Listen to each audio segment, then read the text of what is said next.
కాసేపట్లో సిద్ధం సభ ప్రారంభం కానుంది. వైసీపీ పార్టీ శ్రేణులు ఒక్కొక్కరిగా సభ ప్రాంగణానికి చేరుకుంటున్నారు. సీఎం జగన్ ఈ సభ ద్వారా నేతలకు పలు సూచనలు చేయనున్నారు. టీడీపీ, జనసేన, బీజేపీ కూటమిగా ఏర్పడిన తర్వాత మొదటిసారి సభ నిర్వహిస్తోంది వైసీపీ. దీంతో కూటమిని ఎదుర్కొనేందుకు సీఎం జగన్ ఎలాంటి సూచనలు చేస్తున్నారు అనే దానిపై ఆసక్తి నెలకొంది. మరిన్ని వివరాలు మా ప్రతినిధి రాఘవేంద్ర అందిస్తారు.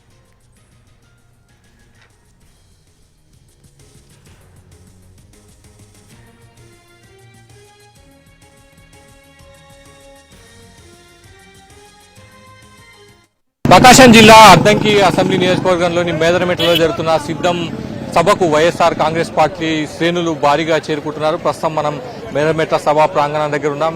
పార్టీ శ్రేణులు ఉదయం నుంచి కూడా ఈ సభా ప్రాంగణం చేరుకుంటున్నారు. మధ్యాహ్నం 3 గంటల తర్వాత వైఎస్ జగన్మోహన్ రెడ్డి ఇక్కడికి వస్తారు. ఇప్పటి వరకు పార్టీ శ్రేణులను సమాయత్తం చేసే దిశగా వైఎస్ఆర్ కాంగ్రెస్ పార్టీ సిద్ధం పేరుతో భారీ బహిరంగ సభలను వివిధ ప్రాంతాల్లో నిర్వహించింది. చివరి సభ రాయలసీమలోని అనంతపురం రాప్తాడులో నిర్వహించింది. పెద్ద ఎత్తున పార్టీ శ్రేణులు అక్కడ చేరుకున్నారు. దాంతో సభ విజయవంతమైంది. అదే ఉత్సాహంతో ఇవాళ మేదరమెట్టలో వైఎస్ఆర్ కాంగ్రెస్ పార్టీ 4వ సిద్ధం సభను నిర్వహిస్తుంది. ఇది చివరి సభ. క్యాంపెయిన్ లో భాగంగా పార్టీ శ్రేణులను సమాయత్తం చేసేందుకు ఈ పార్టీ చివరి సభ నిర్వహిస్తుంది. ఈ తర్వాత ఎన్నికల ప్రచారాన్ని మరింత వేగవంతం వైఎస్ఆర్ కాంగ్రెస్ పార్టీ చేయబోతుంది.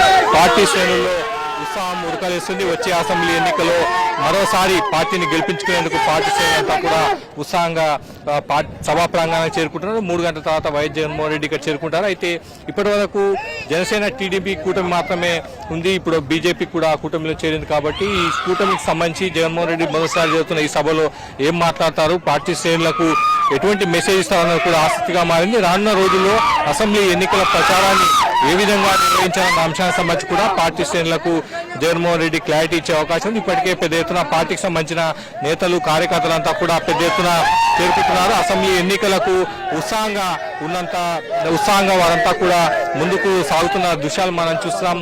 మళ్లీ అధికారంలోకి వచ్చేది తామేనన్న ధీమాను వైఎస్ఆర్ కాంగ్రెస్ పార్టీ నేతలు, శ్రేణులు వ్యక్తం చేస్తున్నారు. ప్రస్తుతం సభను 15 లక్షల మందితో నిర్వహించేందుకు వైఎస్ఆర్ కాంగ్రెస్ పార్టీ శ్రేణులు ఉత్సాహంతో సభా ప్రాంగణానికి చేరుకుంటున్నారు. ఈ సభ విజయవంతం చేయడం ద్వారా అసెంబ్లీ ఎన్నికల ప్రచారాన్ని మరింత దూకుడుతో ముందుకు సాగించాలన్న ఆలోచనతో వైఎస్ఆర్ కాంగ్రెస్ పార్టీ శ్రేణులే మాత్రం సభా ప్రాంగణానికి పెద్ద ఎత్తున వైఎస్ఆర్ కాంగ్రెస్ పార్టీ శ్రేణులు ప్రకాశం, నెల్లూరు, తిరుపతి నుంచి పెద్ద ఎత్తున చేరుకుంటున్నారు. మరి కాసేపట్లో వైఎస్ జగన్మోహన్ రెడ్డి సభా ప్రాంగణానికి చేరుకుంటారు. కెమెరా కోడితో కలిసి రాఘవేంద్ర, ఎన్టీవీ.